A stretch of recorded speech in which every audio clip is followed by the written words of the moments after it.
Dave from the Redneck Garage. Well, today we're working on the frame, the new frame that we got. If you watched the last video, I was super excited about it. Last night I painted on the chassis saver paint and it looks fantastic. So I want to take a look at that, and there's some surprises that I kind of found from looking at the frame. So let's get started on that.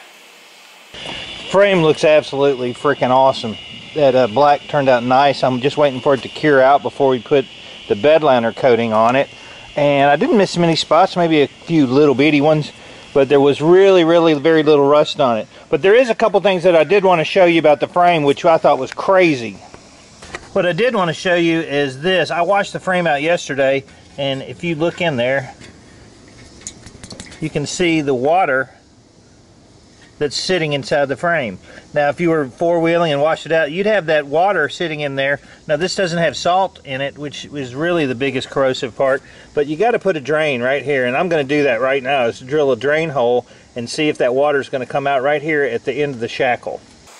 I can feel the water in here just sitting. You can kind of see it running out there.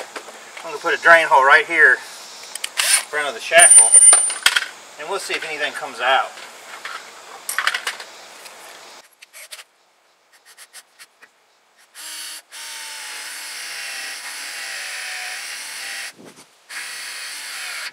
There's about the spot you want to put a drain hole in your frame, and that'll keep all that salt water from sitting in there if you're driving in the winter up north. Now I want to do the internal frame coating, but I can't do it until the frame's dry. So I'm going to drill two probably 3/4 inch holes or 1/2 inch hole, you know, pretty good size hole right there to allow it to drain out in the future. Same thing on the other side, just a huge amount of water coming out. And can you imagine parking your truck with salt water inside there after you've been driving? That'd be awful.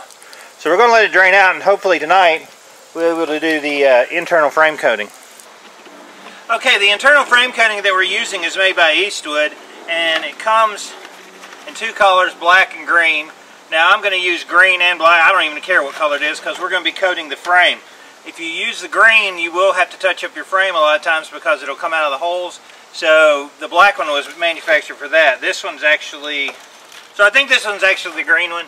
But we've got a nozzle that goes on the end of it, and it's got a multi-spray end, like here. And basically you put it on here and you set it up in the frame, and it sprays out in all directions, and you just run it back and forth in the frame. And that should really help protect the internal parts of our frame, especially when it's nice as this one is. So we're going to shake this up really well with my shaker, and then we're going to spray a little bit. Okay, I'm going to use this center tube as an example. You can see where there's no paint.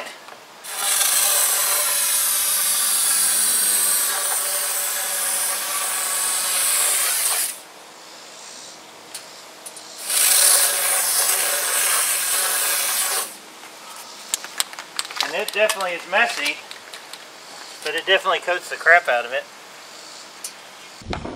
It's drying up and I can see it up in there.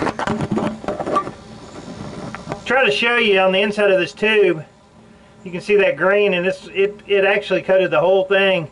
It looks good. It's starting to dry up. Here's the nozzle in. I'm going to spray some down in this shock tower just for an example.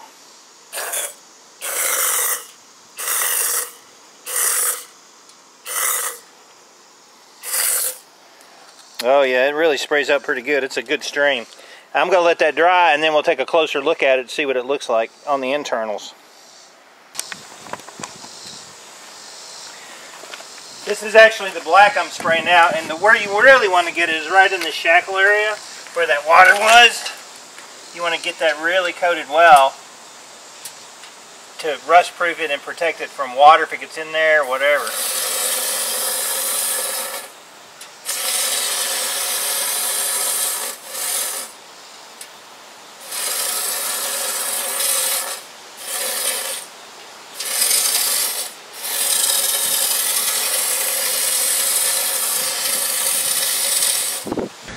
Randy's here! Yay!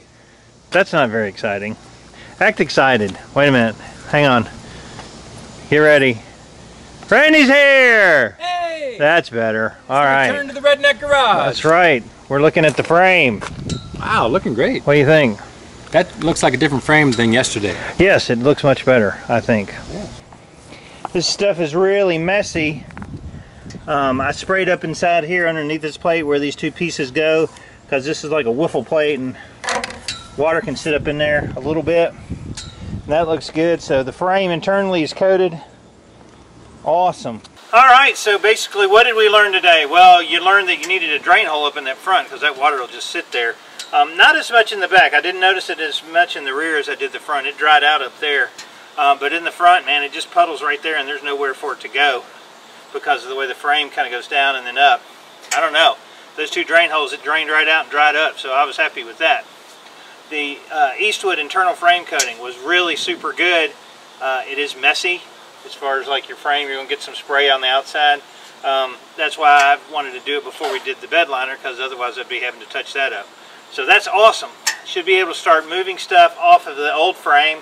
I'm going to build that box to hold it up, little table. That's going to be the next video, and taking springs off and anything to drop it down as we roll it out. It should roll right on out. So that's awesome. I'm really tickled with the progress. Should be able to get this thing, hopefully by this weekend, get the frame back underneath it and start doing some body work. Woo! I'm David from the Redneck Garage. Keep turning wrenches.